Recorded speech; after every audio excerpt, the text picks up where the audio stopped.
The crack appeared on the third night of rain. Marco looked up at the mural and understood.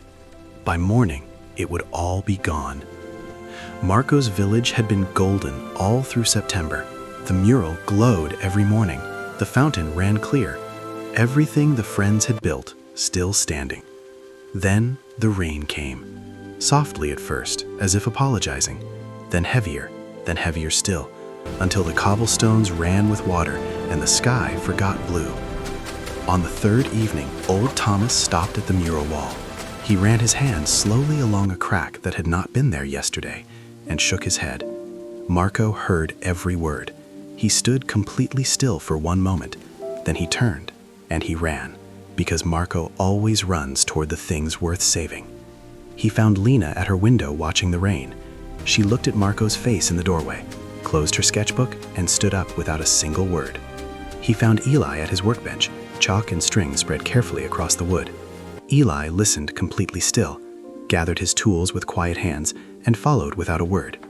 Leo was already outside, sitting on the stone doorstep in the heavy rain with both hands open on his knees. When Marco appeared, Leo stood up. He was already ready. I'll get my Nina tools. answered the door with her notebook already open. Marco had not finished his first sentence before she was already walking past him into the rain. She had heard enough. The five stood together in front of the mural wall in the falling rain. Nina ran her hands along the crack, completely calm, completely alive with the problem. I brought the tools. She called the measurements. Eli drew the repair plan on the wet cobblestones in chalk, fast and precise. The rain washed the lines away. Eli drew them again without stopping.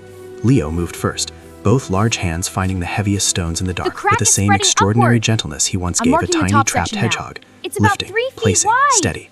Got Nina it. worked Numbering beside the the repair cracks, steps. pressing Hurry, warm the mortar rain's into every washing split it. in the stone with the same slow, careful certainty she once pressed a pencil to a blank page.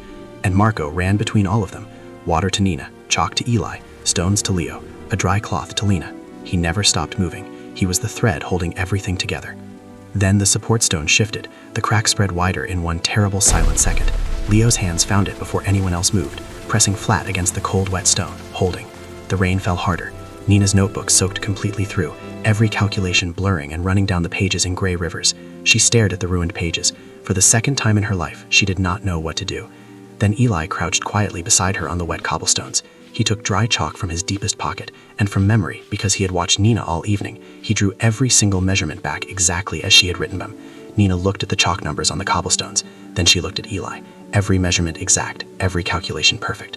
She nodded once, quietly and completely, and they went back to work without a single word. Just a little The rain more. slowed. Here's the cloth, Lena pressed the Nina. last You're mortar holding into the strong. final crack, The both joints are hands flat secure. against the We're cold, wet almost stone, there. holding completely One still. final push, Nobody everyone. counted the seconds. Nobody needed to. Leo stepped back slowly from the wall. He lowered his hands. The stone held. The crack was completely still. The mortar was set. The wall breathed its first steady breath of the whole long night. The rain stopped, as if it had been waiting for exactly this moment. The clouds moved apart slowly, and the first pale gold light of dawn fell softly across the cobblestones and caught the mural wall. The five of them sat down together on the wet cobblestones in front of the saved mural, completely exhausted, completely soaked, completely together. And Marco looked at all four of them and felt something so full it had no name. A community is not built from one extraordinary person. It is built from 5 ordinary. Thank you for watching. Stay tuned for more stories. We'll see you next time. Bye. See you.